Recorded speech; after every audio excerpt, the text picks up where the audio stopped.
Have you ever known anyone who just makes things as difficult as possible? Maybe you have a time when you've done that to yourself. I know I certainly have. It can be like turning our life into one of these Rube Goldberg machines. This device is so complex and it's doing all these crazy things just to perform one little task. Here's one where my kids did it a couple years ago. Marble rolls down a track into the dominoes, it knocks the toys off into the bucket, pulls the cord just to flip the light switch. I think many times we can make losing weight like this. We turn it into something so complex and we struggle with it, planning the meals, shopping for the meals, cooking the meals, cleaning up after the meals, getting to the gym, taking the supplements.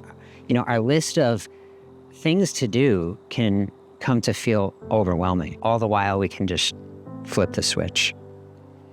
It'd be like trying to climb to the top of the apple tree and pick the most difficult to reach apple before we just grabbed the apple on the low branch right in front of us. Many times with weight loss, that lowest hanging fruit, the very easiest path, is don't eat if you're not hungry. So many people being pushed into eating when they're not even that hungry.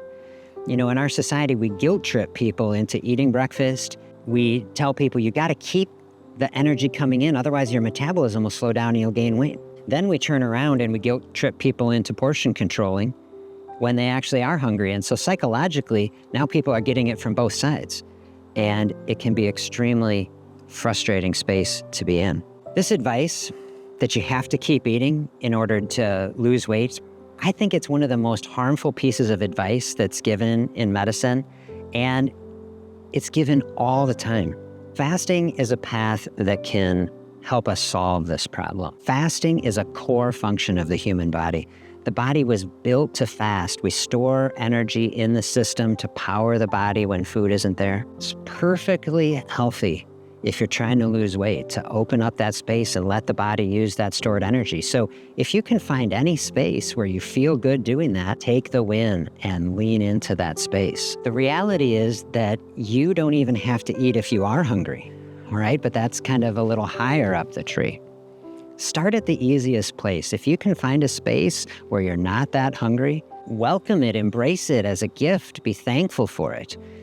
The body can sit in that space, and if you're not hungry, then there's no struggle. I'm thinking about a patient I worked with who I was teaching how to open up that fasting space. They ended up losing 60 pounds. And I remember sitting there in the office with them, and I said, how exactly did you do it? And they said, doctor, you gave me the permission to not eat when I was not hungry. And that's what I did. I just think that's so beautiful. Can we give ourselves permission to trust the body, to lean into a fasting space and allow the body to use the energy that is within it?